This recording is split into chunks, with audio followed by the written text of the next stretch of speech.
قمرون قمرون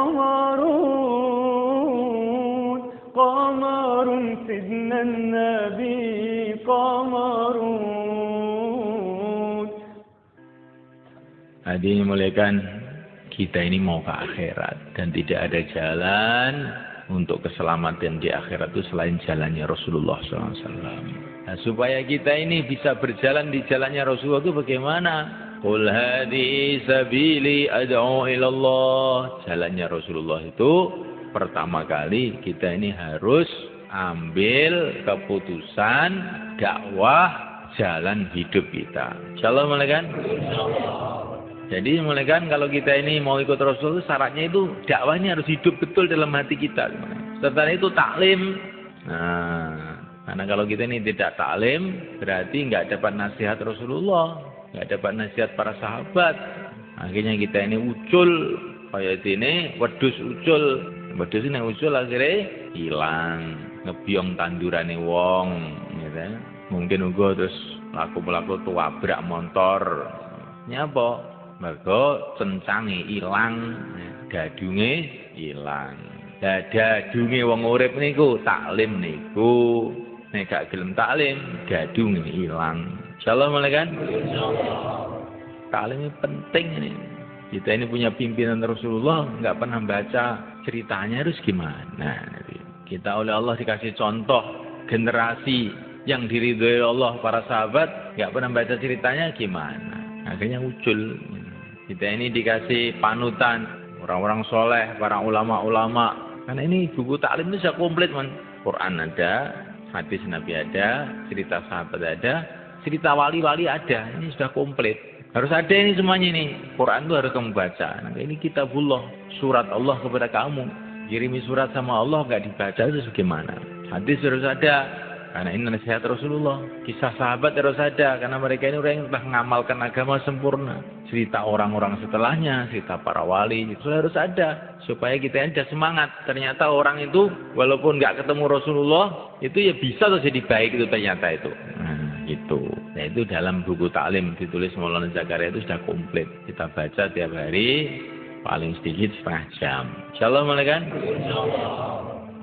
Semua yang ada dalam kitab taklim itu mutiara-mutiara. Hadisnya yang sahih, hadisnya yang dhaif, semua itu adalah mutiara. Kalau hadis dhaif itu bukan berarti tidak diterima begitu semuanya kan? Tidak. Ya, itu dalam kitab-kitab besar, Kutubus Sittah itu juga banyak hadis dhaif dan diterima oleh para ulama. Orang punya kepahaman hadis dhaif tidak boleh diterima, itu orang keliru. Keliru. Itu ngendas-ngendasi para ulama namanya. Ngendas-ngendasi ngerti? Ngendas-ngendasi ngerti mboten? Mana nih? Wong keminter. Wong keminter orang Jawa. Dalam Bukhari saja ada beberapa hadis yang sebagian ulama mengatakan dhaif dan diterima oleh para ulama. Begitu juga dalam Muslim. Hadisnya sudah sahih, kadang-kadang pemahamannya tidak sahih. Maka Allah Subhanahu wa taala itu menjadikan nabi kita ini nabi terakhir, nggak ada nabi lagi. Tapi oleh Allah SWT dijamin umatnya akan ada terus yang meneruskan perjuangan beliau. Qurannya kekal terus sampai kiamat. Hadis juga akan kekal sampai kiamat. Jadi Allah itu akan senantiasa membangkitkan orang yang meluruskan pemahaman mengenai agama itu akan ada terus. Quran nggak rubah, hadis nggak rubah, tapi pemahamannya itu kadang-kadang nyeleweng.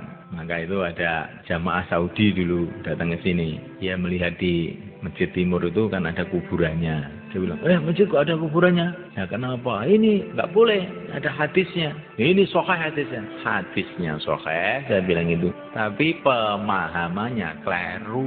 Keliru bagaimana? Kamu lebih paham hadis, apa sahabat yang lebih paham? Ya sahabat. Lah kok kuburannya Nabi Abu Bakar Umar kok di masjid? Apa yang ngerti hadis kamu tok, sahabat nggak ngerti hadis? Diam aja. Ya kamu itu hadis yang sahih, tapi pemahaman yang tidak sahih. Jadi terus gimana? Ya sunnahnya kuburan itu dekat masjid. Sunnahnya iya, sunnahnya dekat masjid. Seperti para sahabat itu. Ini apa yang dipahami sahabat itu harus lebih kita dahulukan daripada apa yang dipahami siapa saja. Karena dia ini murid pertamanya Nabi loh malaikat. Mesti lebih paham toh. Ada orang itu kalau Ramadan itu mesti rame. Tarawih 11 apa tarawih 20 itu mesti gue kiraan. Hadisnya sahih ini 11. Ini kalau Sayyidina Umar 20. Jangan bilang begitu. Kamu tuh pinter kamu apa pinter Umar tuh jadi. Sayyidina Umar itu loh dengan seluruh sahabat semuanya itu tarawih 20. Sekarang apa enggak ada sahabat yang ngerti hadis, yang ngerti kamu gitu? Ayo jawab. Itu ijma itu, seluruh sahabat semua. Akhirnya diikuti oleh para imam. Imam mazhab 4 semua 20. Nah terus kamu itu 11 katanya hadis, itu berarti sama aja kamu bilang orang-orang dulu enggak ada yang ngerti hadis, yang ngerti kamu sendiri. Itu namanya hadis yang sahih, otaknya enggak sahih yaitu. Ini bukan khilafiyat sebetulnya itu. Tapi karena orang sekarang itu nggak mau ngaji, jadinya khilafiyat. Bukan khilafiyat ini. Sebetulnya sudah ijma' kuat. Ijma' itu sudah mufakat semua ulama. Terus teko-teko ngomong saenake dhewe itu piye kaya ngono kuwi. Jadi sebenarnya kan Allah SWT, inilah keistimewaan umat ini sebenarnya kan. Ada terus orang yang memperjuangkan agama. Saya kira dulu itu sebelum ada usaha-usaha dakwah itu kan yang bisa mengislamkan orang itu saya kira Wali Songo tok. Sahabat terus Wali Songo, yang lain nggak bisa. Tapi setelah ada dakwah ini ternyata anak-anak kecil bisa mengislamkan orang. Kemarin beberapa tahun yang lalu di Bromo itu di jamaah mengislamkan banyak orang. Ternyata janji Allah, bila kamu tolong agama Allah, Allah akan menolong kamu, itu bukan hanya untuk sahabat saja, bukan untuk orang dulu saja, bukan untuk Wali Songo saja. Kita pun sekarang kalau mau berbuat seperti perbuatan mereka, janji Allah akan datang juga. Insyaallah malaikat. Ini bayan subuh, bayan khilafiyat ya. Dan lurus pikirannya ini. Aja sampai wong dakwah niku pikirannya niku gak lurus. Nah niku amri lurus kuwi taklim. Kalau taklim kali malah jaga dikenal nih karo sahabat, kenal nih karo para ulama. Jadi agama itu harus ikut orang-orang yang paham. Insyaallah malaikat.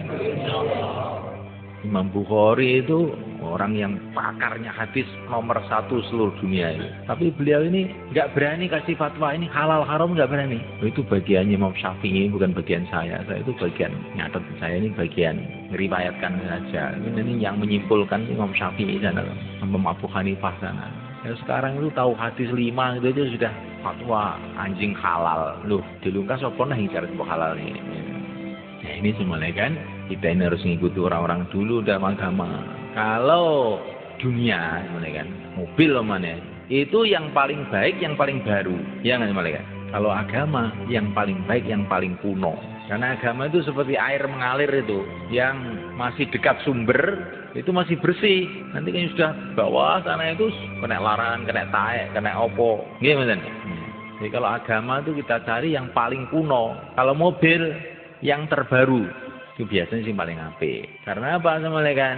Kalau urusan dunia itu berkembang menurut penelitian manusia, ya tambah hari tambah berkembang. Kalau agama itu tidak. Yang dulu masih dekat dengan Nabi, dekat para sahabat, itulah yang masih bersih. Ini kita ikut orang dulu, dakwah ya ikut orang-orang dulu, taklim ya taklimnya orang-orang dulu, ilmu ya orang dulu, ibadah ya ibadahnya orang-orang dulu. Insyaallah malaikat.